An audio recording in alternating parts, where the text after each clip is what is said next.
बात ये है कि कुरान का तर्जुमा अगर गलत करो तो कुरान रोकता नहीं, कलम नहीं पकड़ता।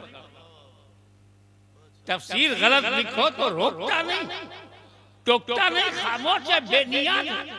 इसलिए जरूरी है कि इस अनबोलते कुरान के साथ कुछ बोलते कुरान हो, ताकि जब कुरान की रूह पर यजीदियत का हमला हो तो बोलता कुरान करबला में, बोलता कुरान करबला में चला जाए और रूह कुरान की हिफाजत करे। आदम आए सबके लिए, मदीने के लिए आए, मक्का के लिए आए, पूरी दुनिया के लिए आए, और ला इलाहा इल्लल्लाह तो किशोशा वालों के लिए ला इलाहा इल्लल्लाह, बरेली शरीफ के लिए ला इलाहा इल्लल्लाह, मथुरा के लिए ला इलाहा इल्लल्लाह, अयोध्या के लिए ला इलाहा इल्लल्लाह। वाह वाह, ला इलाहा इल्लल्लाह के आगे माइक गिर गया, ये नहीं गिर गया।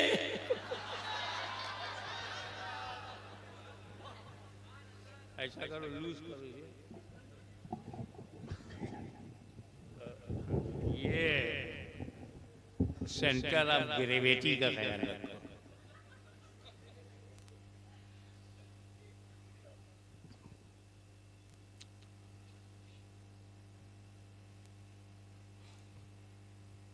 अब वो कोई भी हो, अयोध्या में जन्म हुआ हो, मथुरा में हुआ हो, काशी में हुआ हो, सोरो में हुआ हो, उड़ीसा में हुआ हो, बंगाल में हुआ हो, बिहार में हुआ हो, भारत में हुआ हो, बांग्लादेश में हुआ, कहीं भी हुआ हो, आदम सबसे पूर्वज हैं और आदम का दीन है ला इलाहा इल्लल्लाह। तो आदम के घर में क्या है? ला इलाहा इल्लल्लाह। आदम का दीन क्या है? ला इलाहा इल्लल्लाह। तो आज जो भी ला इलाहा इल्लल्लाह का मानने वाला है, किसके घर में है? ला इलाहा इल्लल्लाह आदम के घर में, ला इलाहा इल्लल्लाह शीश के घर में, ला इलाहा इल्लल्लाह नूह के घर में, ला इलाहा इल्लल्लाह हमारे पूर्वजों के घर में।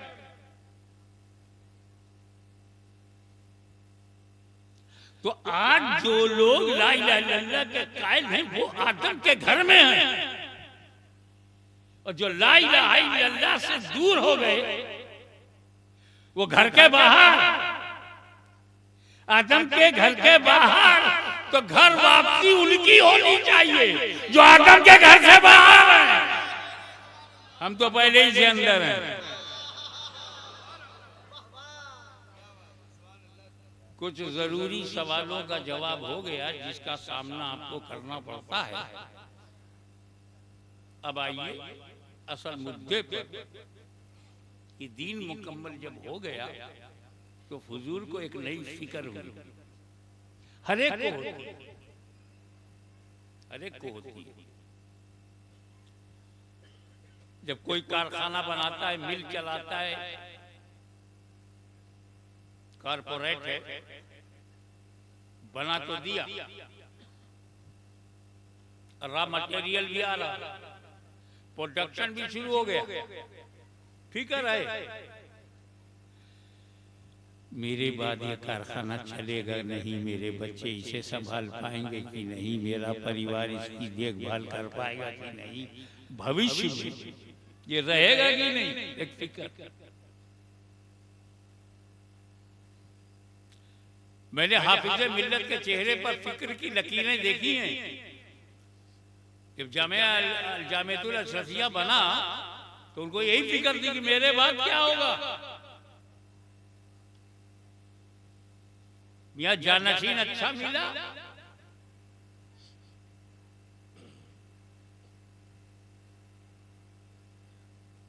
तो चरखे चहारों पर तरक्की पहुंच गई और जानशीन गड़बड़ हो गया।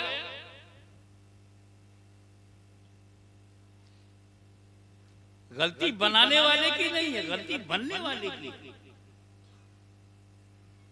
बाप ने तो बड़े भरोसे से बेटे को बनाया, बेटा ही नालायक निकला। तो नालायक बेटे का बाप भी नालायक हो, ये कहाँ जरूरी है? काफिर बेटे का बाप तो नबी और रसूल है। बेटा काफिर है, बाप रसूल है। नूह अलैहिस्सलाम, वो बात नहीं है।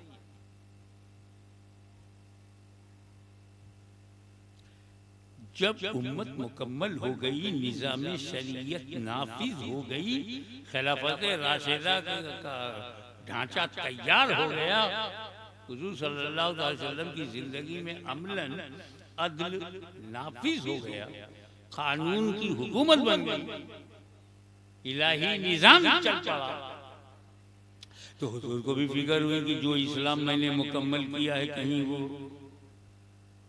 भविष्य में गड़बड़ तो ना हो जाए, भटक तो नहीं जाएंगे, गुमराह तो ना हो जाए। जैसे ही ये फिक्र रसूल के ज़हन में आई कि मैंने इस्लाम को मुकम्मल कर दिया, completed Islam, but what will happen after me, मेरे बाद क्या होगा। आदम के बाद लोग गुमराह हो गए, नूह के बाद लोग गुमराह हो गए, मूसा के बाद लोग गुमराह हो गए, मेरे बाद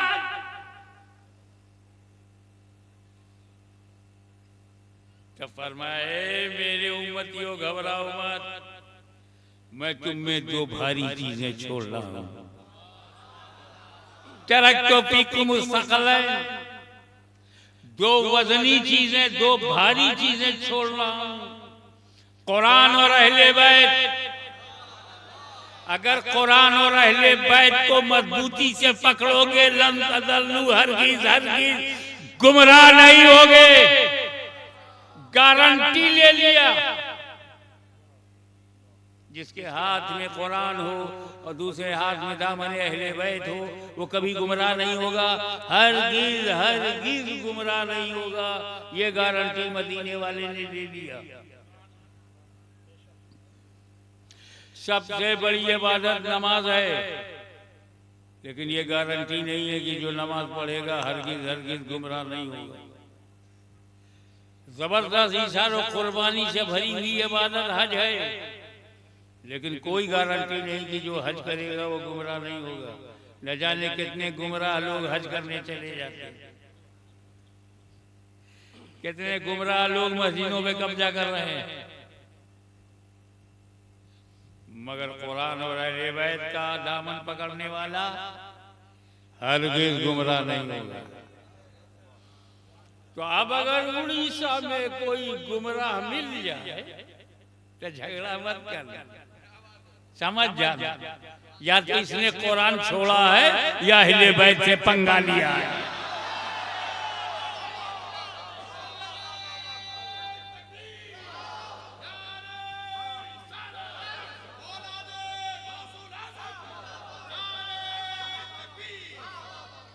What is importance of Ahle Bayt? Why Ahle Bayt is necessary for our life? ये अहले बैत जरूरी क्यों?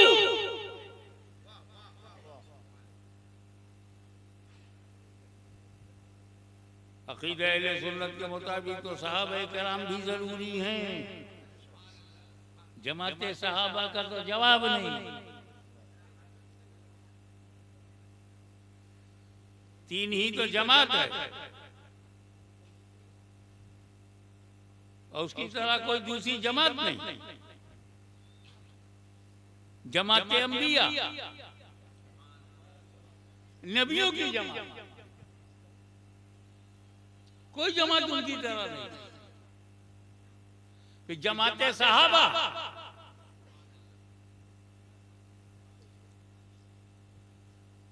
बहुत सारे सहाबा हैं, मगर जमाते सहाबा जो मुस्तफा के हैं कोई उनकी तरह नहीं। असहाबे मूसा हैं, असहाबे इब्राहिम हैं, असहाबे ईसा हैं, बहुत सारे सहाबा, लेकिन जो मुस्तफा के सहाबा हैं, न मुस्तफा का जवाब है न जमाते सहाबा का जवाब है। और तीसरी जमात अहले सुन्नत। जमात बहुत है, लेकिन अहले सुन्नत की तरह कोई जमात नहीं है।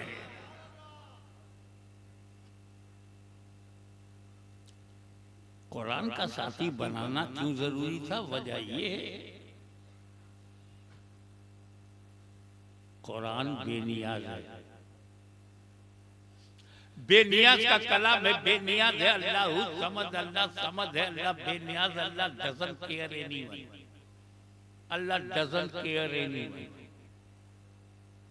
उसको परवाह नहीं किसी, अल्लाह को किसी की परवाह नहीं, तो कुरान को भी किसी की परवाह नहीं, उसी की सिफत है,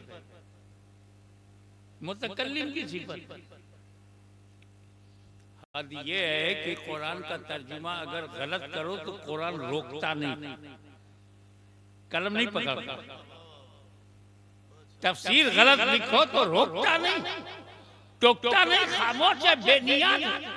इसलिए जरूरी है कि इस अनबोलते कुरान के साथ कुछ बोलते कुरान हो, ताकि जब कुरान की रूह पर यजीदियत का हमला हो तो बोलता कुरान करबला में, बोलता कुरान करबला में चला जाए और रूह कुरान की हिफाजत करे।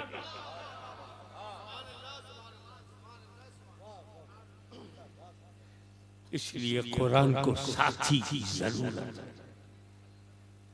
कुरान चुप रहे, साथी बोले। साथी होना जरूरी था है। या रसूल अल्लाह, आपने सहाबा किराम को कुरान का साथी क्यों नहीं बनाया?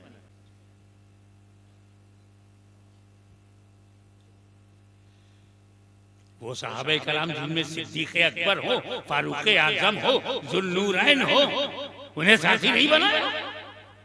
जो अल्लाह की तलवार हो उसे साथी नहीं बनाया? या रसूल अल्लाह, ये जमात सहाबा आपकी ऐसी बेमिसाल जमात है, बेनजीर जमात है, अद्वितीय जमात है, मैचिल्लेस जमात है कि ऐसी जमात चश्मे फलक ने देखा ही नहीं, हिस्ट्री में है ही नहीं ऐसी जमात। उसे आपने साथी नहीं बनाया। आपने सहाबा किराम का इंट्रोडक्शन करा दिया, तारुफ करा दिया, पहचानवा दिया कि मेरे सहाबी कैसे हैं, साथी नहीं बना। असाबी का नुजुम बे यही में तो आपने कहा लेकिन साथी नहीं बनाया। उलाई का हुमुर राशिदून तो कहा लेकिन साथी नहीं बनाया। इक्तदू बिद्दीन मिन बादी अबू बकर उमर तो आपने कहा मगर साथी नहीं बनाया।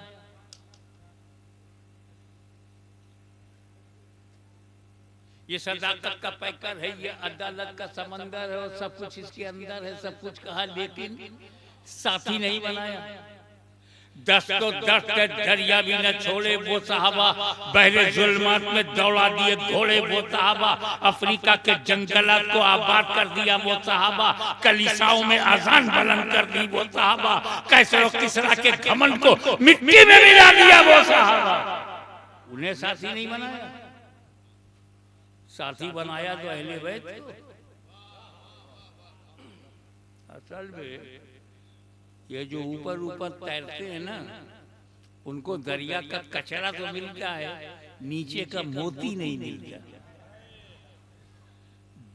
डीप में जाए, डीप में जाए, गहराई में, तब मोती मिले।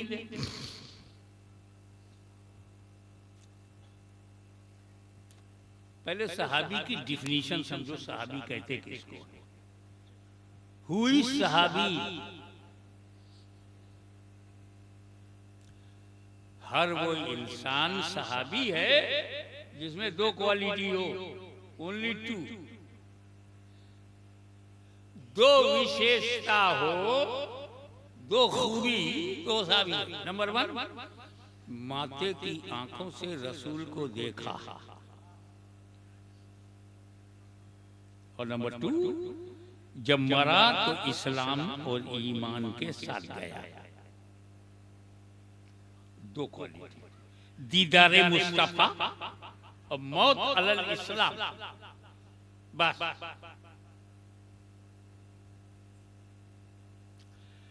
अबू जहल ने देखा, इस्लाम पे मरा नहीं, सहाबी नहीं। वो वैसे करनी ईमान के साथ दुनिया से गए मगर देखा नहीं सहाबी नहीं। अब अकीदा, हर सहाबी छोटे से छोटा आखिरी 1,00,000 सहाबा है तो जो 1,00,000वां है वो 10 मिनट का सहाबी। अकीदा ये है कि हर सहाबी गौसो ख्वाजा से भी अफजल है। अब दो भारी नाम मैंने ले लिया कि जब गौसे आजम से अफजल है, गरीब नवाज से अफजल है, तो सुन्नी मुसलमानों से तो कहीं कहीं दर्जा अफजल है। दो भारी नाम ले लिया कि गौसे आजम से कौन अफजल है, तो सैयदुल औलिया है, अफजलुल औलिया है, मुर्शिदुल औलिया है, कुतुबुल अक़ताब है, अल इंसानुल कामिल है, अल कुतुबुल आला है, जहांगीर वक्त है। उनकी दस्तखत के बगैर विलायत के दफ्तर में विलायत नहीं मिलती। वो सहाबी इनसे भी अफजल है, गौसे आजम से भी, गरीब नवाज से भी। अब कम टू दी पॉइंट। हिंदुस्तानी समय के अनुसार 10 बजे कोई रसूल के पास आया काफिर, कलमा पढ़ा, ईमान लाया। क्या हिंदुस्तानी समय के अनुसार 10 बजे सुबह हुजूर के पास आया, कलमा पढ़ा, 11 बजे घर चला गया, मर गया।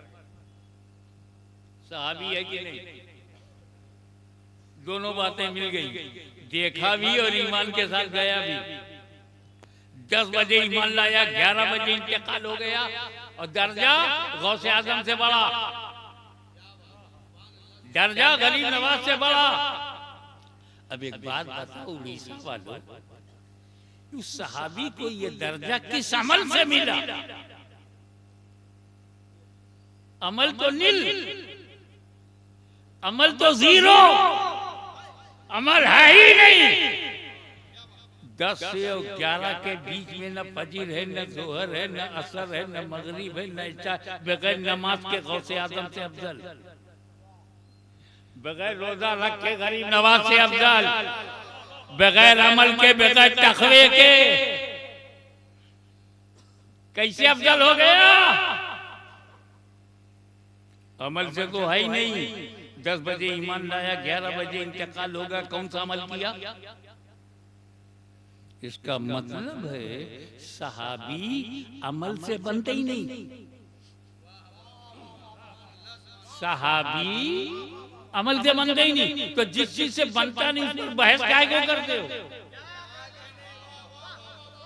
ये जुमल में क्या हुआ, सिफ्तीन में क्या हुआ, अमीर माविया के साथ क्या हुआ, हज़रत आयशा के साथ क्या हुआ, तलहा के साथ क्या हुआ, जुबैर के साथ क्या हुआ? अमल पर बहस क्यों करते हो? ये सहाबी हैं, ये अमल से नहीं निगाहे मुस्तफा से बने।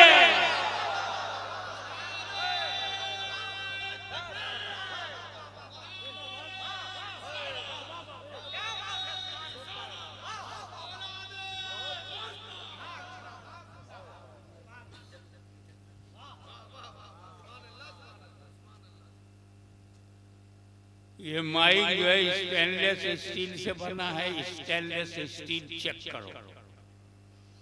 जो घर मिट्टी से बना होगा मिट्टी चेक करो, जो घर लकड़ी से बना है लकड़ी चेक करो, जो आरसीसी से बना है रोड सीमेंट कंक्रीट चेक करो, जो कागज से बना है कागज चेक करो। सहाबी नबी की नजर से बना है, माँ का दूध पिया है तो नबी की नजर चेक करो।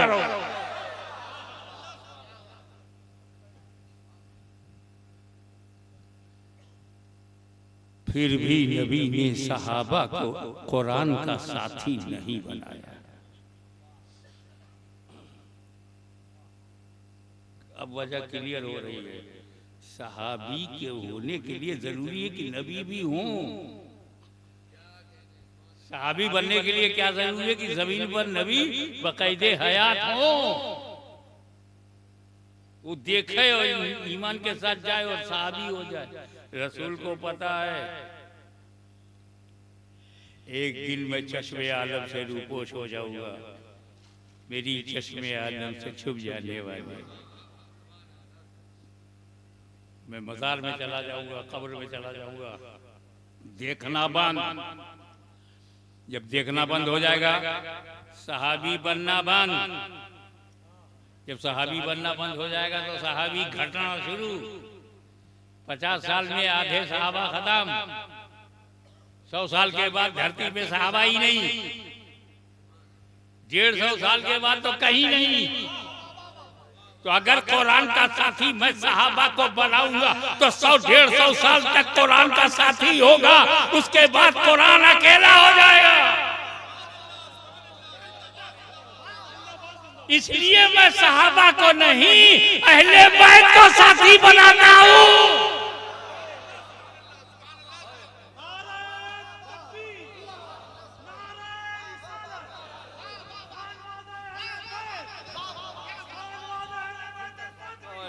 नारे तकबीर, नारे तकबीर, नारे रिसालत, नारे रिसालत, खानदान अहले बैत, खानदान अहले बैत, नारे हैदरी।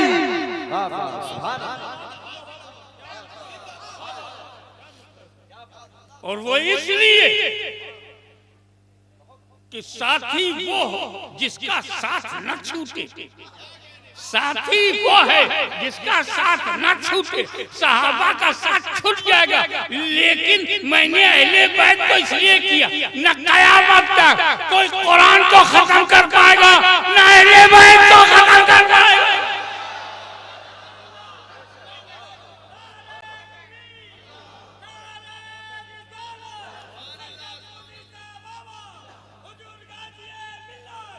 नारे तकबीर, नारे रिसालत, हुजूर गाज़ी मिल्लत।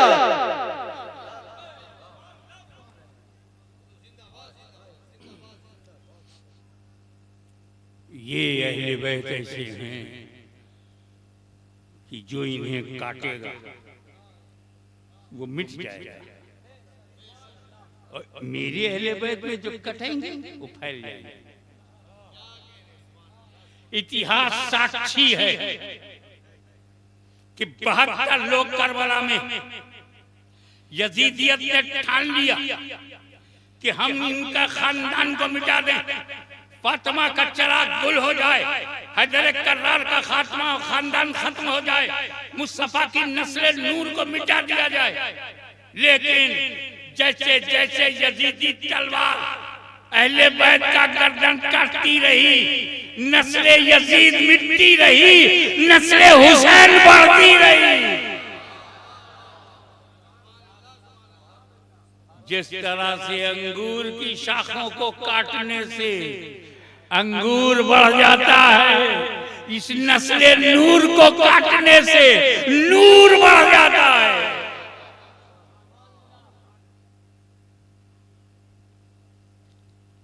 कितने खानदान यजीद के थे, आज यजीद की औलाद को माइक्रोस्कोप से भी ढूंढो तो मिलती नहीं। लोग यजीदी बन गए, कुछ लोग यजीदी बन गए, कहलाने की हिम्मत नहीं। हम सुन्नी है तो कहलाते भी हैं सुन्नी, शिया है तो कहलाता है हाँ हम शिया हैं। तुम क्यों नहीं कहलाते कि हम वहाबी हैं? और अगर इतना ही बुरा है कहना तो बन क्यों गए? छोटी छोटी बातों से बड़ी बड़ी बातों के फैसले हो जाते हैं। आओ अहले बैत का एक नमूना पेश करता हूं। ये तो 10-12 दिन तक बोलते रहो पंजतन पाक पे, बोलते रहो नबी पर, अली पर, फातिमा ज़हरा पर, हसन हुसैन पर, पंजतन पाक पर। पंजतन पाक पर एक बात है,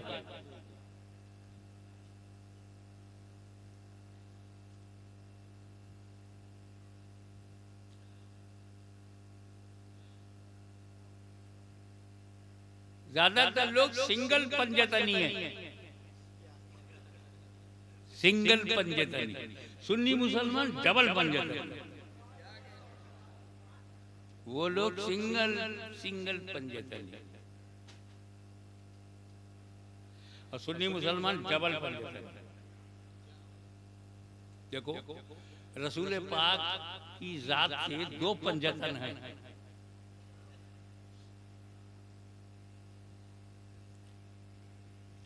एक घर से, दूसरा दर से, चौखट से,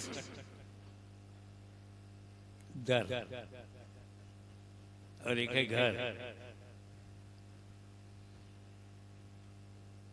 जो घर से बने नबी, अली, फातिमा, हसन, हुसैन पंजतन। नबी, अली, फातिमा, हसन, हुसैन पंजतन। और जो दर से बने नबी, सिद्दीक, फारूक, उस्मान, अली पंजतन। तो सुन्नी मुसलमान के बाद नबी भी है, सिद्दीक भी है, फारूक भी है, उस्मान भी है, अली भी। सुन्नी मुसलमान के बाद नबी भी है, अली भी है, फातिमा ज़हरा भी है, हसन और हुसैन भी। हम डबल पंजतनी हैं।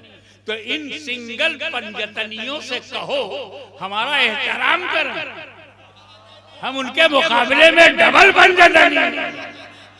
और मौला अली, अली, अली, आप पर मेरे माँ बाप कुर्बान। क्या किस्मत है, इस पंजतन में भी अली, उस पंजतन में भी अली।